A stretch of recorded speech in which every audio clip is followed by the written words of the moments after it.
Hello everyone. बहुत अच्छी तरीके से आप तैयारी कर रहे होगे 12th क्लास की। तो चैप्टर नंबर फर्स्ट में आज का हमारा जो टॉपिक रहेगा वो है हमारे पास में कंटिन्यूअस चार्ज डिस्ट्रीब्यूशन का। आज का जो हमारा टॉपिक है वो रियल में इससे पहले वाले टॉपिकों से ही रिलेटेड होगा, क्योंकि हम आवेश के गुणधर्मों के बारे में अध्ययन कर चुके हैं और जिसमें हमारे पास में आवेश की एक प्रॉपर्टीज थी कि आवेश एक क्वांटीकृत राशि होती है, यानी आवेशों का क्वांटमीकरण, जिसके अनुसार किसी वस्तु का जो टोटल चार्ज होता है वह टोटल चार्ज एक इलेक्ट्रॉन के आवेश का पूर्णांक गुणज होता है, और वो हम ज्ञात कर चुके हैं कि Q बराबर NE।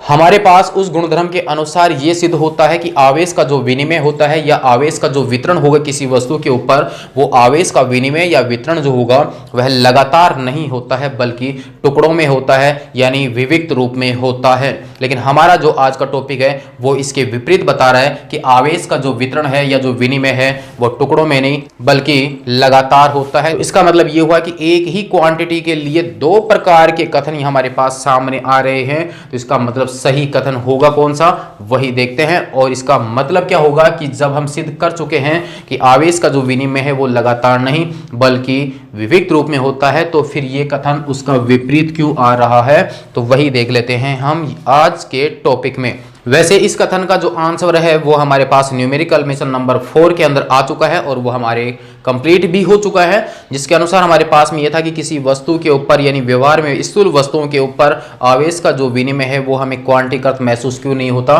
तो उसका रीजन अब आप पुनः आप सुन लीजिए। उसका रीजन ये था कि हमारे पास जैसे मान लीजिए किसी वस्तु के ऊपर 1 माइक्रोकूलम चार्ज है, हमारे पास उसमें इलेक्ट्रॉनों की जो संख्या होगी वो हमारे पास में प्राप्त होती है 6.25 × 10⁻12 इलेक्ट्रॉन। यानी जब किसी वस्तु के ऊपर चार्ज 1 माइक्रोकूलम भी होगा तब भी वहां पर इलेक्ट्रॉनों का जो स्थानांतरण होता है वो बहुत अधिक संख्या में होता है। यानी इलेक्ट्रॉन घनत्व अत्यधिक होने के कारण इलेक्ट्रॉन जो होंगे निश्चित जगह के अंदर काफी पास पास होंगे, और जब ये इलेक्ट्रॉन बहुत अधिक संख्या में होंगे और स्थान जब हमारे पास निश्चित होगा तो उसमें जब वो व्यवस्थित होंगे तो इसका मतलब ये हुआ कि आवेश जो है वो अब बिल्कुल नजदीक नजदीक व्यवस्थित होगा, यानी अत्यंत दूरी पर स्थित होगा। तब हमें उसका जो वितरण होता है वो टुकड़ों में नहीं बल्कि सतत महसूस होता है, यानी सतत लगता है कि आवेश का जो वितरण है या जो विनिमय है वो टुकड़ों में नहीं बल्कि कंटिन्यू हो रहा है। तो मेरे हिसाब से अब आपको टॉपिक का अर्थ तो समझ में आ गया होगा कि जब किसी वस्तु को हम चार्ज करते हैं यानी उसे आवेशित करते हैं, और आवेशित करने की जो प्रक्रियाएं हैं जो हम जानते भी हैं कि संपर्क द्वारा या प्रेरण द्वारा आवेशन की जो प्रक्रियाएं हैं, तो उन प्रक्रियाओं के द्वारा या किसी अन्य विधि के द्वारा भी जब किसी वस्तु को हम चार्ज करते हैं तो वहाँ पर जब आवेश पहुँचेगा तो वह आवेश अत्यल्प दूरी पर जब स्थित होगा तो उसका जो वितरण होगा जब उस वस्तु पर वो पहुँचेंगे तो उनका वितरण एक समान रूप से वितरण प्रतीत होगा और वो लगातार प्रतीत होगा, और उसे ही क्या कहेंगे हम, सतत आवेश वितरण। यानी आवेश का वितरण इस प्रकार हो कि आवेश अत्यंत दूरी पर स्थित हो, तब इस प्रकार के आवेश वितरण को हम सतत आवेश वितरण कह सकते हैं। और आवेश का जो वितरण होगा वो किसी वस्तु पर होगा, और वस्तुएं जो होती हैं वो 1 डायमेंशन 2 डायमेंशन और 3 डायमेंशन के हिसाब से व्यवस्थित होती हैं। यानी हो सकता है कोई वस्तु आपकी रेखीय रूप में हो, किसी सरफेस के रूप में हो, या एक पूरा आयतन उस वस्तु का निकलता हो। तो इसका मतलब ये हुआ कि जब भी हम किसी वस्तु को चार्ज देंगे या उसके ऊपर आवेश का वितरण करेंगे या उसे आवेशित करेंगे तो वहाँ पर आवेश जो है वो एक रेखा के रूप में भी जा सकता है, एक पूरे सरफेस के ऊपर भी फैल सकता है और एक पूरे आयतन में भी फैल सकता है। तो इस प्रकार से आवेश का जो वितरण होगा यानी आवेश का जो डिस्ट्रीब्यूशन होगा वो 3 प्रकार से हो सकता है, लाइनियर, सरफेस और वॉल्यूम। 3 प्रकार से आवेश का वितरण हो सकता है। नंबर फर्स्ट की यदि हम बात करें तो हमारे पास में हो जाएगा रेखीय आवेश वितरण, नंबर 2 हो जाएगा पृष्ठीय आवेश वितरण, और नंबर 3 हो जाएगा आयतन आवेश वितरण। तो प्यारे विद्यार्थियों, हमारे पास चार्ज का जो डिस्ट्रीब्यूशन है वो 3 टाइप से हो सकता है, liner charge distribution, surface charge distribution और वॉल्यूम चार्ज डिस्ट्रीब्यूशन। जब हमारे पास आवेश का जो वितरण होगा वो एक लाइन के ऊपर होता है, यानी एक रेखा के अनुदिश आवेश का एक समान रूप से वितरण होता है, तो हमारे पास जब आवेश का वितरण एक लाइन के अकॉर्डिंग होता है, यानी आवेश जब किसी वस्तु को दें और वह आवेश एक लाइन के अकॉर्डिंग ही समान रूप से वितरित होता है, तो उसे बोला जाता है रेखीय आवेश वितरण। और यदि आवेश का वितरण किसी वस्तु के सरफेस के ऊपर होता है तो उसे कहते हैं हम पृष्ठीय आवेश वितरण। यदि आवेश का वितरण एक संपूर्ण वस्तु पर होता है, यानी उसके पूरे आयतन में होता है, तब उसे कहेंगे हम आयतन आवेश वितरण। वितरण का अर्थ आपको समझ में आ चुका होगा कि किसी वस्तु के ऊपर आवेश का पहुंचाना या उसका फैलना या उसको आवेश प्राप्त होना। तो हमारे पास जो तीनों टॉपिक हैं वो सेम एक ही तरीके से होंगे, एक ही प्रोसेस होगा। बस डिफरेंस ये होगा कि आवेश एक लाइन के ऊपर, एक सरफेस के ऊपर और एक पूरे वॉल्यूम के ऊपर होगा। बाकी की संपूर्ण प्रक्रियाएं जो होंगी वो सेम होंगी। अगर एक लाइन के ऊपर है तो क्या एक्टिविटी होगी, एक सरफेस के ऊपर चार्ज है तो क्या एक्टिविटी होगी, और एक वॉल्यूम में यदि चार्ज है तो क्या एक्टिविटी होगी। तीनों का प्रोसेस सेम होगा, लैंग्वेज तीनों की सेम होगी, बस अंतर होगा लाइन या सरफेस और वॉल्यूम का। तो तीनों टॉपिकों को हम एक ही साथ हल करेंगे और एक ही तरीके से समझेंगे कि किस प्रकार से टॉपिक आज का कंप्लीट होता है। तो स्वागत है आप सभी का पुनः मेरे YouTube चैनल नील का फिजिक्स क्लासेज में। तो स्टार्ट करते हैं आज का टॉपिक। फर्स्ट, सेकंड और third, liner charge distribution, surface charge distribution और वॉल्यूम चार्ज डिस्ट्रीब्यूशन। टॉपिक को बिल्कुल गहराई से समझिए, क्योंकि आपके पास इससे पहले वाला टॉपिक हमारे पास था इलेक्ट्रिक फ्लक्स और आज का हमारा टॉपिक है चार्ज का डिस्ट्रीब्यूशन। दोनों के कंबाइंड रूप से बनेगा गाउस का नियम, और 4 नंबर के क्वेश्चन के लिए काफी इंपॉर्टेंट होगा वो टॉपिक। तो स्टार्ट करते हैं आज का टॉपिक। तो जैसे कि आपको बताया कि तीनों टॉपिक जो हैं वो एक ही तरीके से हल होंगे, इसलिए हम तीनों टॉपिकों को एक साथ लेकर चलेंगे और तीनों में कंपेयर करते हुए चलेंगे कि किस में क्या अंतर है। अंतर सिर्फ एक ही है कि एक पर आवेश एक लाइन पर होगा, एक में सरफेस पर होगा और एक पर आपके टोटल वॉल्यूम में होगा। तो देखिए आपके पास फर्स्ट के अनुसार क्या है कि रेखीय आवेश वितरण किसे कहते हैं कि जब आवेश एक समान रूप से किसी रेखा पर, जब आवेश एक समान रूप से किसी रेखा पर, जैसे रेखा का मतलब है कि किसी छड़ के ऊपर, जैसे मार्कर के ऊपर, ऊपर की सतह की बात करें, किसी तार पर, किसी वलय की परिधि पर, किसी रिंग की परिधि पर लें तो परिधि भी एक तरह से उसकी लाइन ही बन जाती है, क्योंकि परिधि को यदि अपन ओपन करेंगे तो हमारे पास एक वायर बन चुका होगा, पर वितरित होता है तो इसे रेखीय आवेश वितरण कहते हैं। यानी एक लाइन के अकॉर्डिंग आवेश का वितरण होता है। और वितरण भी कैसा है प्यारे विद्यार्थियों, ध्यान रखना, सतत। सतत का मतलब है कि वहां पर आवेश का वितरण कंटिन्यू कभी होता ही नहीं है, लेकिन चार्ज जो है वो बिल्कुल अत्यल्प दूरी पर होता है, इस कारण से ऐसा लगता है कि वो लगातार ही पहुंच रहा है। ठीक है। सेकंड, पृष्ठीय आवेश वितरण। टॉपिक में आपको चेंज क्या करना है, यहां पर एक रेखा के ऊपर आवेश का वितरण हो रहा था, जबकि यहां पर एक सरफेस के ऊपर होगा, बाकी कुछ भी चेंज नहीं होगा। यानी जब आवेश एक समान रूप से किसी सरफेस के ऊपर, जैसे ये सीट है, एक डिस्क यदि हम लेते हैं, चकती जिसको बोलते हैं, तो इसकी सतह के ऊपर एक स्क्वायर के ऊपर, किसी भी द्विविमीय ज्यामिति के ऊपर, यानी एक 2D ज्यामिति के ऊपर आवेश का वितरण जो होगा उसे हम कौन सा कहेंगे, पृष्ठीय आवेश वितरण। यानी जब आवेश एक समान रूप से किसी पृष्ठ पर, जैसे किसी चकती की सतह पर यानी डिस्क की सतह पर, जिस प्रकार से प्लेट है, इस प्रकार से किसी चालक की सतह पर कोई चालक का पृष्ठ हो, जैसे गोले का पृष्ठ लेते हैं तो गोले की सतह के ऊपर पृष्ठ आवेश घनत्व, लेकिन संपूर्ण गोले की यदि हम बात करेंगे तो वहां पर सरफेस नहीं होगा प्यारे विद्यार्थियों, वहां पर आयतन होगा। ध्यान रखना इस बात का, पर वितरित होता है तो इसी पृष्ठीय आवेश घनत्व। और सेम यही टॉपिक यदि हम बात करें आयतन की, तो यदि उसके संपूर्ण आयतन में आवेश का वितरण एक समान रूप से होता है तो उसे कहेंगे हम आयतन आवेश वितरण। रेखीय आवेश वितरण यानी एक लाइन के ऊपर आवेश का वितरण, पृष्ठीय आवेश वितरण एक सरफेस के ऊपर आवेश का वितरण, और आयतन आवेश वितरण यानी उसके संपूर्ण आयतन में आवेश का जो वितरण होगा, यानी आवेश जो फैलेगा, उसे कहेंगे हम आयतन आवेश वितरण।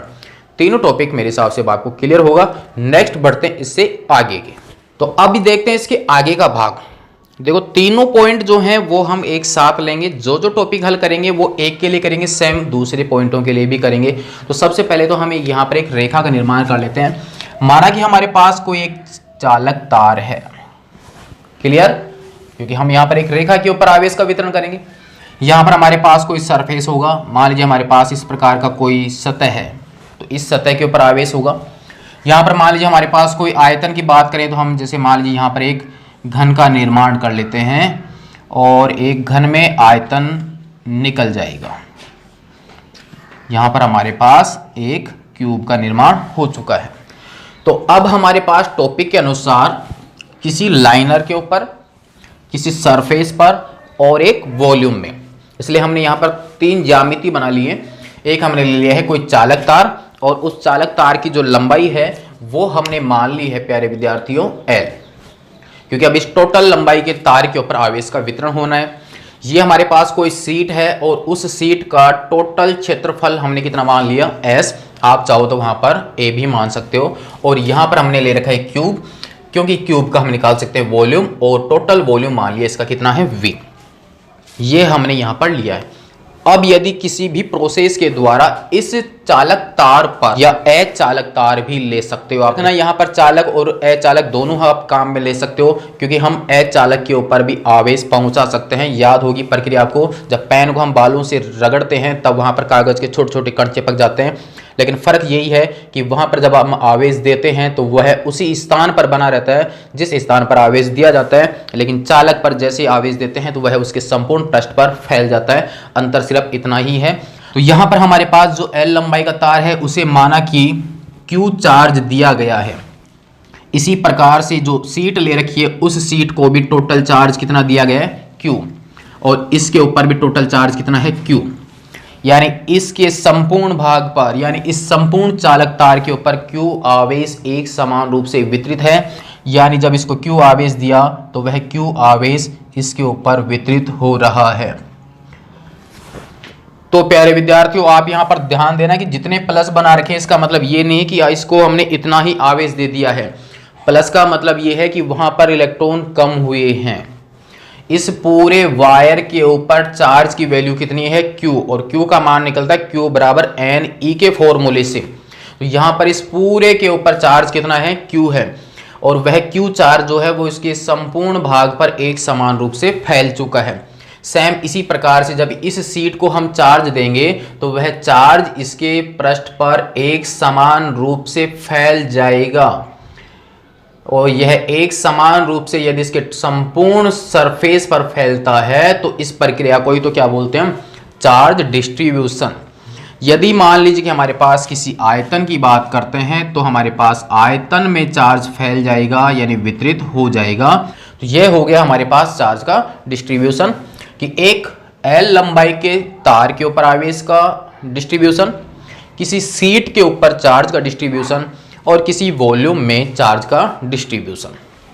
अब आप थोड़ा सा देखिए, अनुमान लगाइए कि जब आपके पास कोई आवेश है तो क्या प्रक्रिया हो सकती है। अब तक का जितना हमने अध्ययन किया उसके अनुसार हमारे पास ये समझ में आ जाता है कि जब कोई आवेशित वस्तु होगी, यानी आवेश होगा, तो उस आवेश के चारों तरफ विद्युत क्षेत्र उत्पन्न हो जाएगा, और यदि उस विद्युत क्षेत्र में यदि कोई दूसरा चार्ज लाया जाता है तो उसके ऊपर फोर्स लगता है, और उस फोर्स की वैल्यू हम कैलकुलेट करते हैं कूलॉम्स लॉ के अनुसार। क्लियर। तो यहां पर भी प्रक्रिया यही होगी कि आपने जो चार्ज इसको दिया है, जैसे मार्कर है तो मार्कर के ऊपर चार्ज हमने दे दिया तो चार्ज इसके पृष्ठ पर फैल चुका होगा, तो इसके चारों तरफ इलेक्ट्रिक फील्ड होगा, और उस इलेक्ट्रिक फील्ड में यदि किसी चार्ज को लाते हैं तो उसके ऊपर प्यारे विद्यार्थियों फोर्स भी लगेगा, और उस एकांक चार्ज पर यदि हम फोर्स की वैल्यू कैलकुलेट करते हैं उसे ही कहते हैं इलेक्ट्रिक फील्ड की इंटेंसिटी। तो इस पॉइंट में हम इस चार्ज वितरण के द्वारा बल और विद्युत क्षेत्र की तीव्रता का फॉर्मूला ज्ञात करेंगे कि इसकी वजह से होगा कितना। देखते जाइए आप यहां से। तो हमारे पास टोटल L लंबाई के चालक तार पर आवेश Q, टोटल सरफेस पर चार्ज Q, टोटल आयतन में चार्ज Q। अब हमारे पास टोटल लंबाई L है तो L तो कितना भी हो सकता है, तो इसका मतलब यह हुआ कि इसके छोटे भाग पर कितना आवेश होगा। टोटल लंबाई पर आवेश Q है, टोटल सरफेस पर चार्ज Q है, टोटल वॉल्यूम में चार्ज Q है, तो इसके एकांक भाग में कितना आवेश होगा, यानी इसके एक छोटे से भाग में कितना आवेश होगा वो हमें ज्ञात करना है। और जब हम टोटल में न लेकर उसके किसी एक भाग में वैल्यू ज्ञात करते हैं तो वहां पर हम डेंसिटी का उपयोग करते हैं। जैसे एकांक आयतन में द्रव्यमान की मात्रा को बोलते हैं घनत्व। सेम इसी प्रकार से टोटल लंबाई में आवेश Q है तो इसके एक छोटे भाग में कितना आवेश होगा। टोटल सरफेस में यदि चार्ज क्यू है तो इसके एक छोटे से भाग में कितना होगा, टोटल आयतन में चार्ज क्यू है तो इसके छोटे से भाग में कितना चार्ज होगा, और उसे ही कहेंगे इस पॉइंट के अनुसार रेखीय आवेश घनत्व, पृष्ठीय आवेश घनत्व और आयतन आवेश घनत्व। क्योंकि एकांक भाग वाले में जब वैल्यू ज्ञात करते हैं तब हम शब्द यूज करते हैं कौन सा, घनत्व यानी डेंसिटी। तो इसका मतलब ये हुआ कि चार्ज डेंसिटी भी जो होगा वो कितने प्रकार का होगा, 3 प्रकार का। First liner charge density, surface charge density और वॉल्यूम चार्ज डेंसिटी। जब भी डेंसिटी निकालेंगे तो हमारे पास हम लाइनर के अनुसार निकालेंगे तो प्रति एकांक लंबाई पर चार्ज की मात्रा, प्रति एकांक क्षेत्रफल पर आवेश की मात्रा और प्रति एकांक आयतन में चार्ज की मात्रा, तीनों परिभाषा सेम ही टाइप से बनेगी। यहाँ पर वैल्यू एल के अकॉर्डिंग, सरफेस के अकॉर्डिंग और वॉल्यूम के अकॉर्डिंग। तो यहाँ पर हम बात करें छोटे अल्पांश के लिए, तो यहाँ पर मान लिया कि यहाँ से एक छोटा भाग हमने लिया है, इसका एक छोटा भाग जब हमने लिया है तो छोटे भाग की लंबाई कितनी हो जाएगी, dl। यहाँ पर हम एक छोटे भाग की बात करते हैं तो इस छोटे भाग का जो एरिया होगा वो हो जाएगा ds, संपूर्ण का s, छोटे भाग का ds, यानी एक एलिमेंट हमने काट लिया। इसी प्रकार से जब इसमें एक छोटा हिस्सा काटेंगे हम तो हमारे पास छोटा हिस्सा जो होगा वो भी एक क्यूब ही होगा और इसका जो वॉल्यूम होगा वो कितना हो जाएगा, dv। क्लियर। तो जब हमने छोटा भाग ले लिया है तो इसका मतलब यहाँ पर आवेश की मात्रा भी कम होगी। तो जब इसके ऊपर आवेश की मात्रा कम होगी तो इस छोटे चार्ज वाले टुकड़े पर आवेश की मात्रा मान ली हमने कितनी है, dq। टोटल लेंथ में आवेश q और dl लंबाई के ऊपर आवेश की मात्रा कितनी, dq। टोटल सरफेस पर चार्ज की जो वैल्यू है वो q है, तो ds सरफेस में चार्ज की जो वैल्यू होगी वो हो जाएगी हमारे पास में dq। यदि टोटल वॉल्यूम में चार्ज हमारे पास q है तो एक एलिमेंट जो हमने लिया है उसमें चार्ज की जो वैल्यू होगी वो हो जाएगी हमारे पास में dq। यहां तक क्लियर है। टोटल लेंथ चार्ज q, अल्पांश लंबाई अल्पांश charge, total surface total charge, अल्पांश सरफेस अल्पांश का charge, total volume total charge, अल्पांश वॉल्यूम और अल्पांश का चार्ज। ये हमारे पास पॉइंट आ जाता है। अब परिभाषा ये हमारे पास ये बनती है कि प्रति एकांक लंबाई पर कितनी आवेश की मात्रा होगी, प्रति एकांक क्षेत्रफल पर कितनी होगी और प्रति एकांक आयतन में आवेश की मात्रा कितनी होगी, और उन्हें ही बोला जाएगा आवेश घनत्व। तो 3 टॉपिक होंगे हमारे पास, रेखीय आवेश घनत्व, पृष्ठीय आवेश घनत्व और आयतन आवेश घनत्व। तो तीनों परिभाषा देख लेते हैं। अब हम तीनों परिभाषाएं आपके सामने हैं। अब फर्स्ट है रेखीय आवेश घनत्व। टॉपिक को समझना, रटने की आवश्यकता नहीं है हमारे पास। टोटल लंबाई पर चार्ज q, तो dl लंबाई पर आवेश कितना है, dq। तो प्रति एकांक लंबाई चार्ज की वैल्यू कितनी होगी, यानी एक छोटे भाग पर आवेश की मात्रा कितनी होगी, उसे ही कहते हैं हम रेखीय आवेश घनत्व। प्रति एकांक लंबाई पर वितरित आवेश की मात्रा को रेखीय आवेश घनत्व कहते हैं। यानी इसकी एक छोटी लंबाई पर कितना आवेश होगा वही कहलाएगा उसका रेखीय आवेश घनत्व, और उसे दर्शाया जाता है किससे, लैम्डा से। सेकंड देखिए, प्रति एकांक क्षेत्रफल पर, संपूर्ण क्षेत्रफल पर चार्ज q है तो उसके एकांक क्षेत्रफल पर चार्ज कितना होगा, यानी उसके एक छोटे भाग पर चार्ज कितना होगा, उस चार्ज की जो वैल्यू होगी, यानी कितना चार्ज उस छोटे से भाग पर फैला हुआ है, उसे ही कहते हैं पृष्ठीय आवेश घनत्व। थर्ड, प्रति एकांक आयतन में वितरित आवेश की मात्रा वो कहलाएगी आयतन आवेश घनत्व। तीनों परिभाषा में शब्द देखना, प्रति एकांक लंबाई, प्रति एकांक क्षेत्रफल, प्रति एकांक आयतन में आवेश की मात्रा और आवेश की मात्रा, वही कहलाएगी रेखीय आवेश घनत्व, पृष्ठीय आवेश घनत्व और आयतन आवेश घनत्व। तो कक्षा 11 में परिभाषा के अनुसार फॉर्मूला बनाना बहुत अच्छी तरीके से समझाया हुआ है कि किस प्रकार से लैंग्वेज के अनुसार फॉर्मूला बनाया जाता है। तो यहां पर प्यारे विद्यार्थियों ध्यान देना कि प्रति शब्द हम उसके लिए यूज करते हैं जब वो राशि अपोन में होती है। आपने मात्रक देखे होंगे मीटर प्रति सेकंड, इसका मतलब ये सेकंड वाला जो टॉपिक था वो आपके अपॉन में था। और हमारे पास यहाँ टॉपिक है प्रति एकांक। एकांक का मतलब उसकी वैल्यू कितनी मान रखी है आपने 1, तो प्रति एकांक यानी अपॉन में क्या होगा आपके पास आयतन, अपॉन में क्या होगा क्षेत्रफल और अपॉन में क्या होगा लंबाई। तो इस परिभाषा के अनुसार ही हमारे पास फॉर्मूला बनेगा। फॉर्मूला क्या होगा देखिए अब आप इधर, तो बहुत ही सरल है परिभाषा के अनुसार फॉर्मूले बनाना और फॉर्मूले के द्वारा परिभाषाएं बनाना, जिससे कि परिभाषाएं या फॉर्मूले आपको रटने नहीं पड़ते हैं। पहली जो परिभाषा है उसके अनुसार देखिए, यहां पर टॉपिक है प्रति एकांक लंबाई, तो यहां पर मैंने लगा दिया अपॉन, प्रति में आपको भेजना है लंबाई को, तो हमने लंबाई कितनी ली है dl, तो प्रति एकांक लंबाई यानी जिसको आपने प्रति यूज कर रखा है यानी वो आपके अपॉन में जाएगा। या हम ये कह सकते हैं कि जिसकी भी वैल्यू आप 1 मानते हो उसको आप अपॉन में रख दीजिए, शेष जो मात्रा बचती है उसको आप ऊपर रख दीजिए, तो आपके पास मैन जिसकी वैल्यू ज्ञात करना चाहते हो वो वैल्यू प्राप्त हो जाती है। तो यहाँ पर प्रति एकांक लंबाई, तो लंबाई को मैंने अपॉन में रखा, किसकी मात्रा आ रही है प्यारे विद्यार्थियों आवेश की मात्रा, तो dl के ऊपर आवेश की मात्रा कितनी है dq, और यही कहलाएगा आपके रेखीय आवेश घनत्व, और उसको किससे दर्शाया हमने लैम्डा से, तो ये मान किसके बराबर हो गया लैम्डा बराबर dq बाई dl। सेकंड का फॉर्मूला बनाइए प्रति एकांक क्षेत्रफल, देखिए आप यहां से अपोन में क्षेत्रफल की बात कर रहे हैं तो हमारे पास कितना क्षेत्रफल ले रखा हमने ds, और इस ds वाले के ऊपर आवेश की मात्रा कितनी है प्यारे विद्यार्थियों dq, तो ऊपर कितना आ जाएगा dq, और यही मान यानी एकांक क्षेत्रफल पर जो आवेश होगा वो आवेश की वैल्यू ही रियल में उसका क्या कहलाएगा पृष्ठीय आवेश घनत्व, किससे दर्शाएंगे सिग्मा से, तो सिग्मा का फॉर्मूला हो गया dq बाई ds। थर्ड में आ जाइए आप प्रति एकांक आयतन में, तो अपॉन में क्या लिखना है आपको, अब तक तो याद हो चुका होगा dv, किसकी मात्रा dq की, किसके बराबर रॉ के यानी आयतन आवेश घनत्व। तो तीन परिभाषा तीन फॉर्मूले, कोई रटने की आवश्यकता नहीं।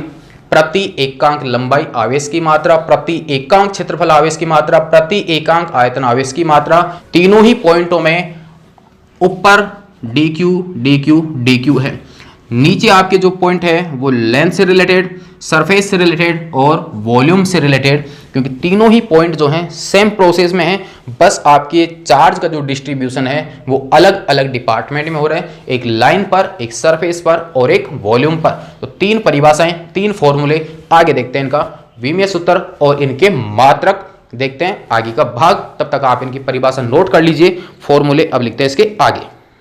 जैसा कि आपको बताया गया है कि तीनों टॉपिकों को हम साथ साथ लेंगे, एक साथ समझ में आ जाए, इसलिए तीनों प्रोसेस एक साथ चल रहे हैं हमारे पास। तो देखिए फर्स्ट के अनुसार हमारे पास क्या फॉर्मूला बना, लैम्डा इज इक्वल टू आवेश और कितनी लंबाई पर dl पर, सिग्मा बराबर dq अपॉन ds, रॉ बराबर dq अपॉन dv, प्रति एकांक आयतन में आवेश की मात्रा, प्रति एकांक क्षेत्रफल में आवेश की मात्रा, प्रति एकांक लंबाई में आवेश की मात्रा। अब बना लेते हैं तीनों के मात्रक। तो देखिए फॉर्मूले से ही बन जाएंगे इनके मात्रक। फर्स्ट का चार्ज अपॉन लेंथ यानी कूलम प्रति मीटर। सेकंड का मात्रक बनाइए, बहुत आसान हो जाएगा मेरे हिसाब से, dq यानी चार्ज कूलम, और एरिया, एरिया का मात्रक होता है मीटर स्क्वायर। थर्ड रो का मात्रक बताइए dq कूलम, नीचे है आयतन का टॉपिक और आयतन का क्या होता है मीटर क्यूब।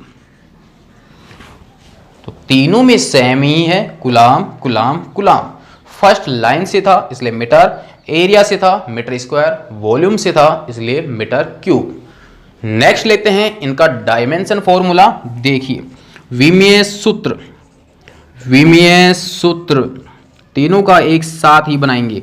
फर्स्ट है कूलम, कूलम किसका है आवेश का, और आवेश का विमीय सूत्र A1 T1, यहाँ से भी देखिए A1 T1, यहाँ से भी देख लीजिए A1 और T1, अपॉन में मीटर क्यूब है यानी लंबाई 3 बार रिपीट हो रही है L क्यूब, यहाँ पर 2 बार रिपीट हो रहा है L2, यहाँ पर लंबाई कितनी बार रिपीट हो रही है, 1 बार।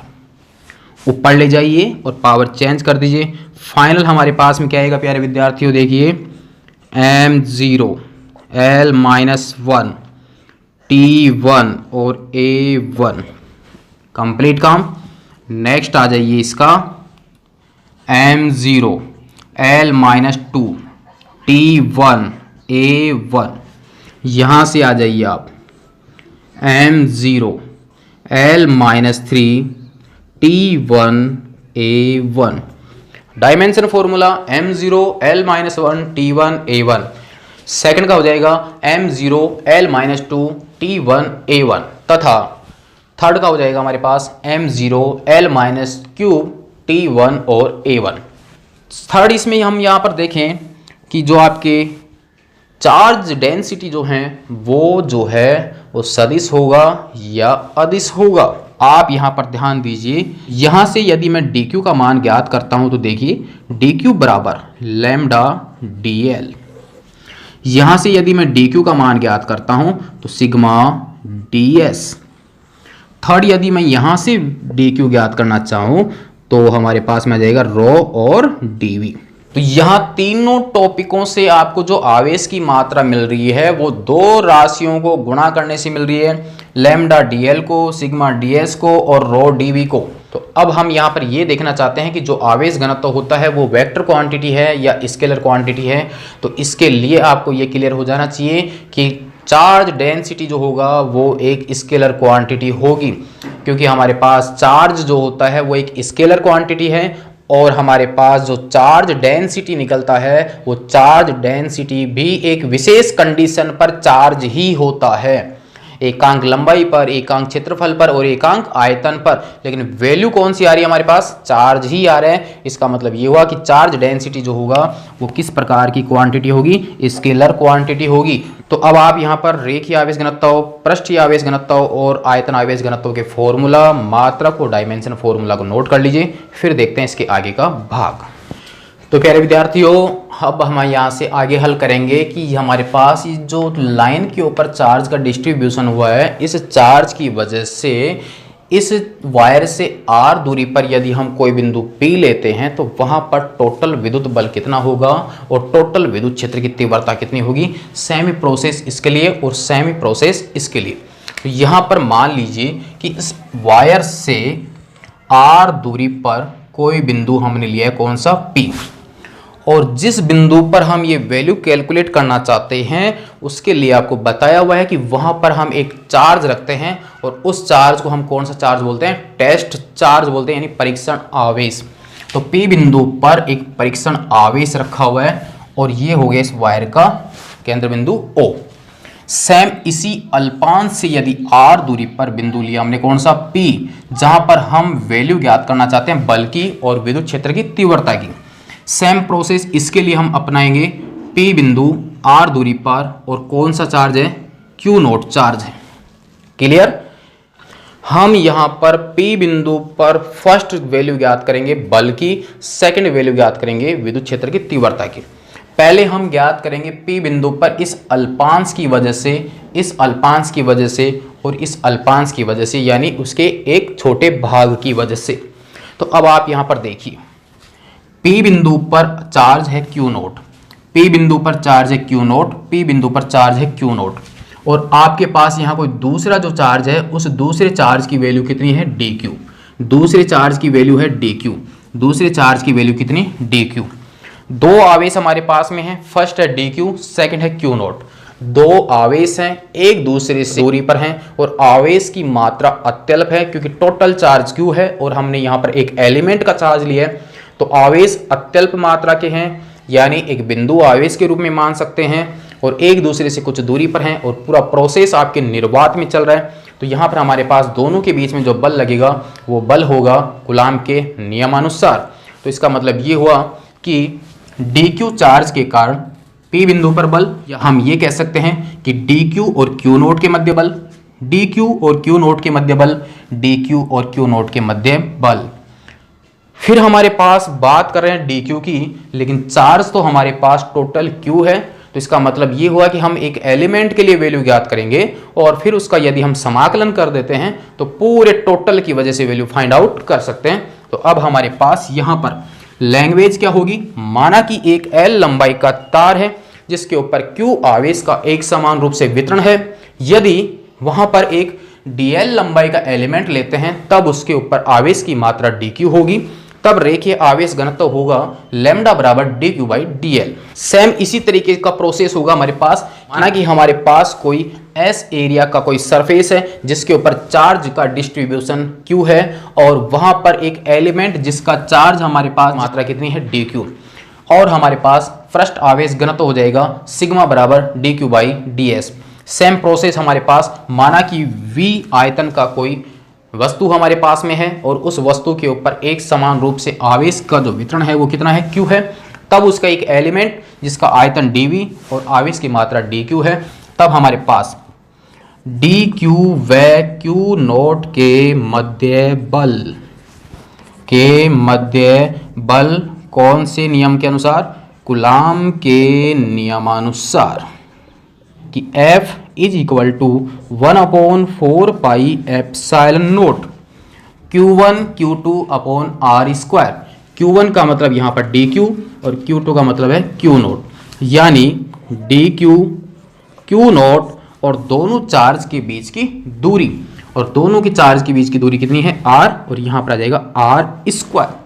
अब चार्ज जो है वो एलिमेंट का है, इसका मतलब यहाँ पर जो बल होगा वो भी एलिमेंट के कारण लगेगा। तो टोटल का जब ज्ञात करेंगे तो इसका क्या कर देंगे हम, समाकलन। यदि मैं यूज करूँ वेक्टर क्वांटिटी में तो हमारे पास में आ जाएगा आर कैप। सेम प्रोसेस यहाँ पर अपना लीजिए, डी एफ वैक्टर बराबर 1/4 pi epsilon naught D Q naught R square R cap. Same process यहाँ पर आ जाइए आप, D F vector is equal to 1/4 pi epsilon naught D Q naught R square R cap. Next हमारे पास D F आ गया। यदि हम चाहते हैं कि इस अल्पांश की वजह से नहीं बल्कि पूरे वायर की वजह से हमारे पास इस बिंदु पर कितना बल लगेगा तो उसका मान हम ज्ञात कर सकते हैं। और दूसरा हमारे पास जो डायरेक्शन है वो है ओ से पी की ओर, यानी बल की जो डायरेक्शन होगी इस तरफ, बल की जो डायरेक्शन होगी इस तरफ, क्योंकि जो चार्ज हमारे पास में है वो पॉजिटिव और क्यू नॉट ऑलरेडी पॉजिटिव होता है। तो यहां पर हमारे पास जो नेक्स्ट आ जाएगा वो हम ज्ञात कर सकते हैं कुल बल, यानी संपूर्ण लंबाई के आवेश के कारण P बिंदु पर बल का मान।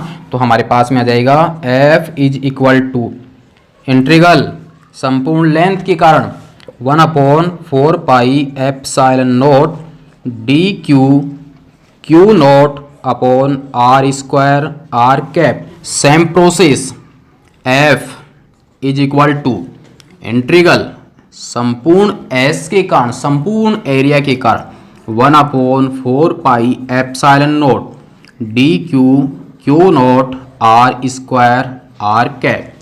Same process. अब आप यहां से ध्यान दीजिए कि जब तीनों फॉर्मूले हमारे को सेम दिख रहे हैं, देखिए एफ का मान तीनों के लिए सेम है, ये टोटल लंबाई के कारण, टोटल एस के कारण और ये टोटल वी के कारण। तो फिर चेंज क्या है, चेंज हमारे पास में है कि यहाँ पर जो डी क्यू की जो वैल्यू है वो डी क्यू की वैल्यू निकली है उसकी एकांक लंबाई पर, यहाँ पर डी क्यू की जो वैल्यू है वो निकली है प्रति एकांक क्षेत्रफल पर, और यहाँ पर डी क्यू की जो वैल्यू निकली है वो निकली है प्रति एकांक आयतन पर। तो इससे पहले वाले फॉर्मूले में हमने देखा था lambda is equal to D Q by D L, तो वहाँ से डी क्यू बराबर आ जाएगा लैम्डा डी एल।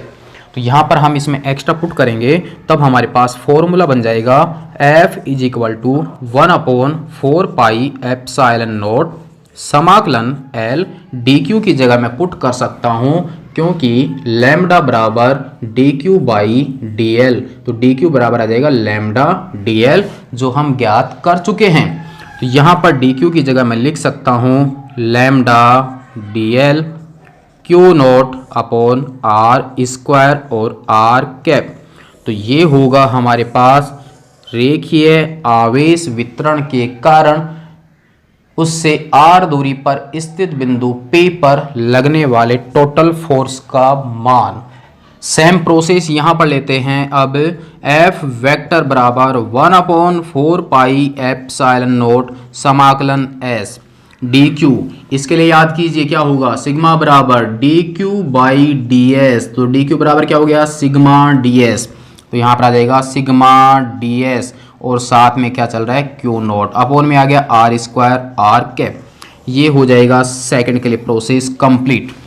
थर्ड हमारे पास आपके पास में है F is equal to 1/4 pi epsilon naught समाकलन v के सापेक्ष संपूर्ण आयतन के लिए डी क्यू। हमारे पास इस पॉइंट के लिए डी क्यू जो होगा वो हम जानते हैं rho is equal to D Q by d v. तो डी क्यू बराबर हो गया rho d v, rho d v और साथ में हमारे पास में क्यू नॉट, यहाँ पर आर स्क्वायर आर कैप। ये हो गया हमारे पास आयतन आवेश वितरण के कारण r दूरी पर स्थित बिंदु P पर टोटल फोर्स का मान। चेंज क्या हुआ प्यारे विद्यार्थियों, लैम्डा dl सिग्मा ds रो dv, क्योंकि यहाँ पर आवेश की मात्रा आती है लैम्डा dl से, यहाँ पर आवेश की मात्रा आती है सिग्मा ds से और यहाँ पर आवेश की मात्रा आती है रो dv से। तीनों पॉइंट तीनों फोर्स एक साथ आपके कंप्लीट। सेकंड ज्ञात करेंगे अब हम इसी बिंदु पर विद्युत क्षेत्र की तीव्रता। तो जब हम विद्युत क्षेत्र की तीव्रता ज्ञात करते हैं तो विद्युत क्षेत्र की तीव्रता का फॉर्मूला होता है कि विद्युत क्षेत्र में स्थित किसी एकांक धन परीक्षण आवेश पर लगने वाले बल का मान क्या कहलाता है, विद्युत क्षेत्र की तीव्रता। यानी यहां पर ये जो फोर्स हमारे को मिला है, ये फोर्स और टेस्ट चार्ज का जो अनुपात होगा वही किसके बराबर होगा, विद्युत क्षेत्र की तीव्रता के। तो तीनों फोर्स की वैल्यू एक साथ आपके पास कंप्लीट है। तीनों फॉर्मूले आप नोट कर लीजिए। फिर नेक्स्ट ज्ञात करते हैं हम तीनों के लिए विद्युत क्षेत्र की तीव्रता और फिर आपके टॉपिक कंप्लीट। नोट कर लीजिए उसके आगे का प्रोसेस, फिर देखते हैं इसके आगे का भाग। तो सेकंड पार्ट हमारे पास में है कि डी क्यू आवेश के कारण विद्युत क्षेत्र की तीव्रता।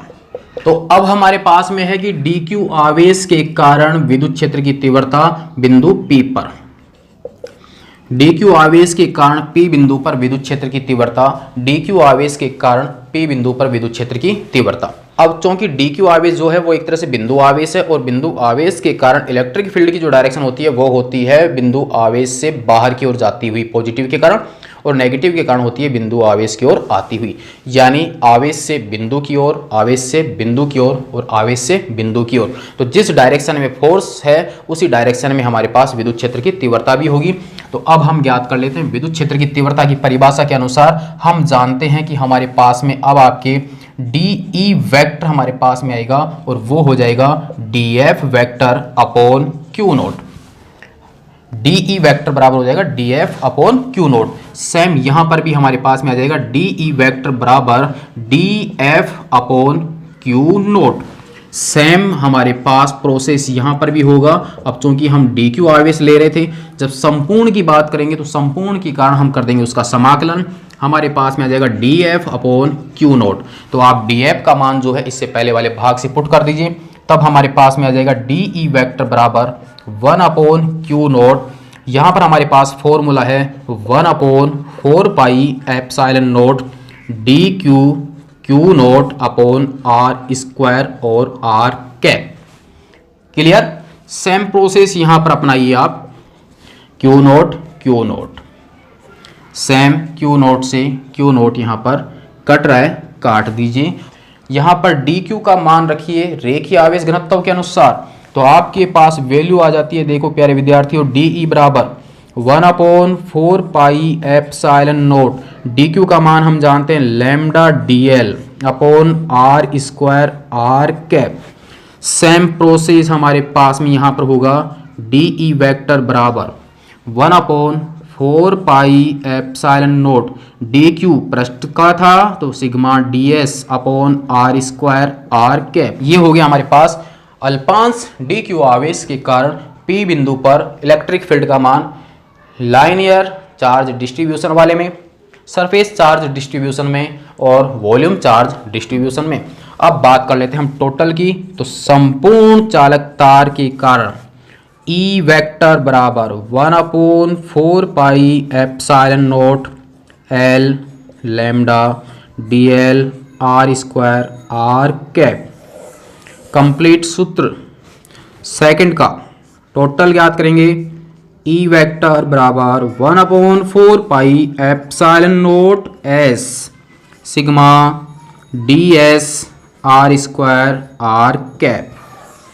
कंप्लीट थर्ड का हल कर लीजिए। E वेक्टर बराबर 1/4 पाई एप्सिलॉन नोट वॉल्यूम के लिए रो dv upon r square r cap.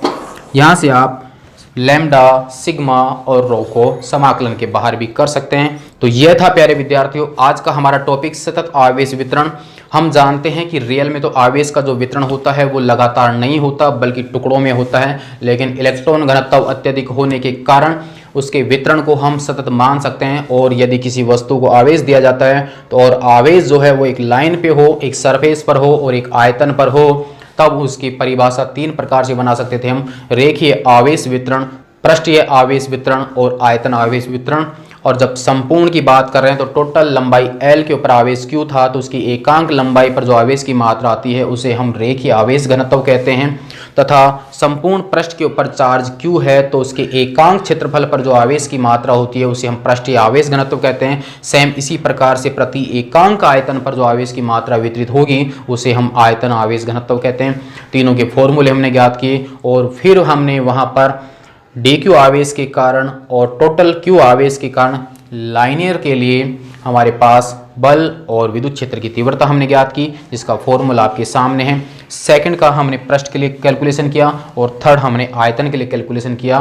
अब नेक्स्ट जो इसका वीडियो होगा उसमें हम इलेक्ट्रिक फ्लक्स और चार्ज डिस्ट्रीब्यूशन का टॉपिक इकट्ठा करते हुए नेक्स्ट भाग में हम अध्ययन करेंगे गाउस के नियम का, क्योंकि गाउस के नियम में किसी अनंत लंबाई के चालक तार के कारण उससे r दूरी पर इलेक्ट्रिक फील्ड कितना होगा वो वैल्यू ज्ञात करेंगे हम गाउस के नियम में। तो इसका मतलब हमारा जो टॉपिक है वो रिलेटेड हो गया रेखीय आवेश वितरण से। गाउस के नियम में ही हम उपयोग करेंगे कि किसी अचालक परत या चालक पट्टिका के कारण उससे r दूरी पर स्थित किसी बिंदु पर विद्युत क्षेत्र की तीव्रता कितनी होती है, जबकि अचालक परत और चालक पट्टिका आवेशित होती है। तो इसका मतलब हम उपयोग करेंगे किसका, पृष्ठीय आवेश वितरण का। ठीक है, तो इस टॉपिक का रिलेशन हमारे पास गाउस के नियम को कंप्लीट करने के लिए काफ़ी इम्पोर्टेंट है। तो टॉपिक को बिल्कुल गहराई से समझें और अध्ययन करें और रिवीजन करें। पुनः दोबारा से नोटबुक में ये कंप्लीट कर पाते हैं अथवा नहीं, फिर भी कोई समस्या आती है कमेंट्स में आप बता सकते हैं। जब आपका चैप्टर ये पूरा कंप्लीट होगा तो बाकी के बचे हुए न्यूमेरिकल भी हम कंप्लीट करेंगे, क्योंकि न्यूमेरिकल नंबर 13 तक हमारे कंप्लीट हो चुके हैं और इसी प्रकार से हम इसके न्यूमेरिकल्स प्लस में थ्योरेटिकल भाग कंप्लीट करेंगे।